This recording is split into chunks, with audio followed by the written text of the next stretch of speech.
नोएडा के सलारपुर गांव में हुए समाजवादी पार्टी की पीडीए जनपंचायत। यह पीडीए जनपंचायत समाजवादी पार्टी के नेता अमित भाटी के आवास पर आयोजित की गई, जिसमें जिले के बड़ी संख्या में पदाधिकारी व कार्यकर्ता मौजूद रहे। कार्यक्रम की अध्यक्षता सलारपुर गांव निवासी जग्गी भाटी द्वारा की गई। उपस्थित लोगों ने अपनी बात रखते हुए कहा कि बूथ स्तर तक बड़ी संख्या में लोगों को समाजवादी पार्टी के साथ जोड़ने का काम किया जाएगा।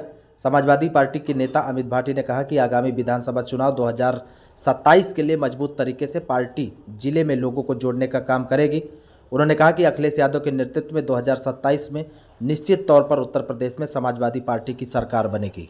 देखिए, जो हमारी पीडीए पंचायत जो चल रही है, पिछले 1.5 महीने चल रही है और हमारे पार्टी के नेता श्री अखिलेश यादव जी का आदेश है कि आपको जो हमने अपनी सरकार में जितने कार्य किए उनके बारे में, और जो सरकार की भाजपा सरकार तो 2017 से चल रही है और 2014 से केंद्र में चल रही है, इनकी जो सरकार इन्होंने वादे किए थे सरकार जनता से, और जो जनता पूरे नहीं कर पाए, उन सबको हम लोग जन जन पे जाके बता रहे हैं।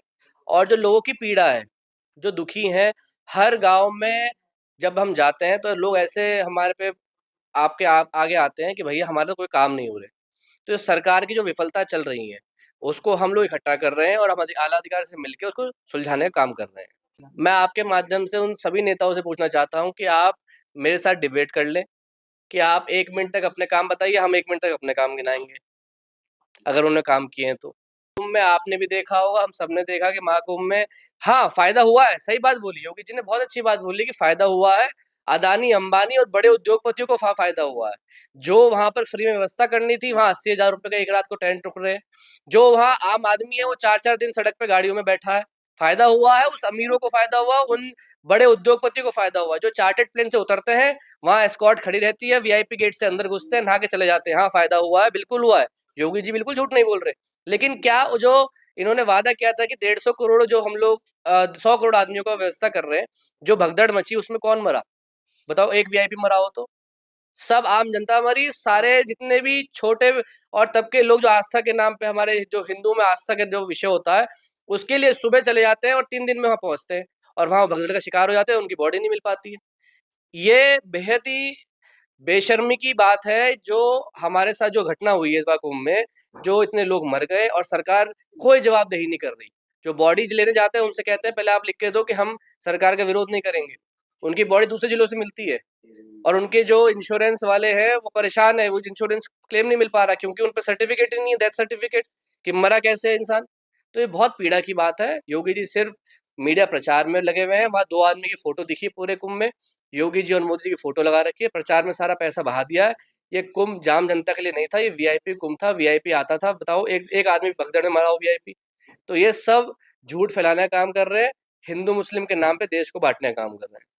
आज माननीय राष्ट्रीय अध्यक्ष श्री अखिलेश यादव जी के आह्वान पर जो पूरे उत्तर प्रदेश में जन पंचायत का जो आयोजन किया गया पीडीए का, पिछला दलित अगड़ा सबके जो सभी लोगों को गांव-गांव जाकर उन लोगों की समस्या सुनना, क्या ये सच में जो मीडिया में सब जगह चल रहा है, सब गाँव में, सब जिलों में, कि यह समस्या सच में है?